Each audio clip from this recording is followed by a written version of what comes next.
Skaties, Audiks neaizgāja. Dumainībā gandrīz 10, 8, 7, 6, 5, 9, 6. Nu, un tur vidējais arī viņam palika uz 5, 6. Audiks. Pārbaudījām programmatūru, uztaisījām diagnostiku, visi ir izagēts, DPF sagēris nav, jauda sačupota lupa. Un Duma arī kā vilciens bišķiņ uzspies, paskatīsimies, kā viņš tur kup.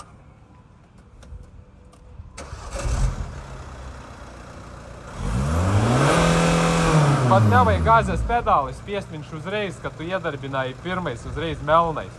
Uzspied vēlreiz. Iedeg un tagad noslāpē.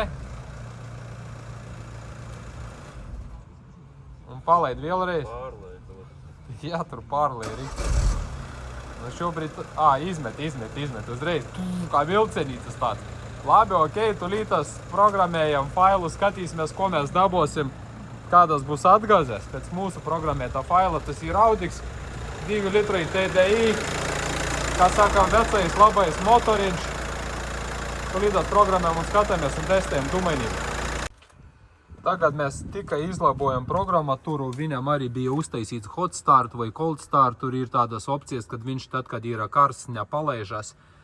Mēs arī to pašu uzlikam augšā, noņemam čipu.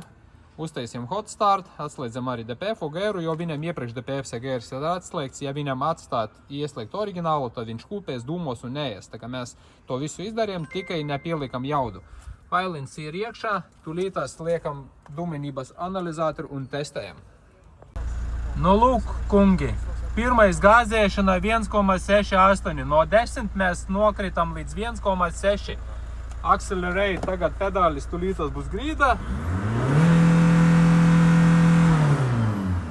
Un cik mums ir? 1,62. Tagad mērīts Dumainība viņam. Aleks, kad vajadzēs uzspiest, kas pafilmēšu, cik ir dumi. Tulītās uzspiedīsim vēlreiz gāzes pedālīti. Keep idle, accelerate, ok, pedāls grīda. Tam nelielu melnu išava, bet tas ir normāli, jo viņam pilnībā trūba tukša, viss ir tukšs. Viss tehniska apskate būs. Viņš nav ne deforsēts nekas, vienīgi lieta tāda, ka bija reāla problēma pašā faila, slikti saprogrammēta mašina. Tagad pēc mūsu faila viņam ideāli viss atgazes izies 1,6, tulītās mēs visu izdrukāsim, iedodam klientam.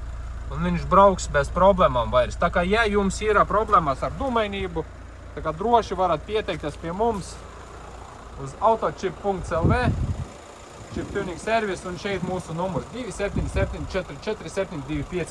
Mums ir gan Dumainības analizators, gan profesionāla iekārta, ar ko to visu izmērīt, gan diagnostika. Arī mēs paskatījāmies, kad konstatējam to, ka viņam sprauslas nav perfekti.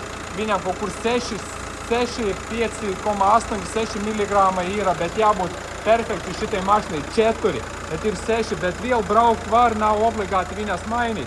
Tā kā, ja arī ir benziniekam problēmas, tā kā benzinieku arī varam pārbaudīt uz Bosch stenda, gan dīzelis, gan benzins, un arī tagad tuvākā laikā būs cietu daļiņu pārbaudīt, daļiņu DPF pārbaudēs aparāts arī. Tā kā, jauku dienu un tiekamies vēlāk. Tā.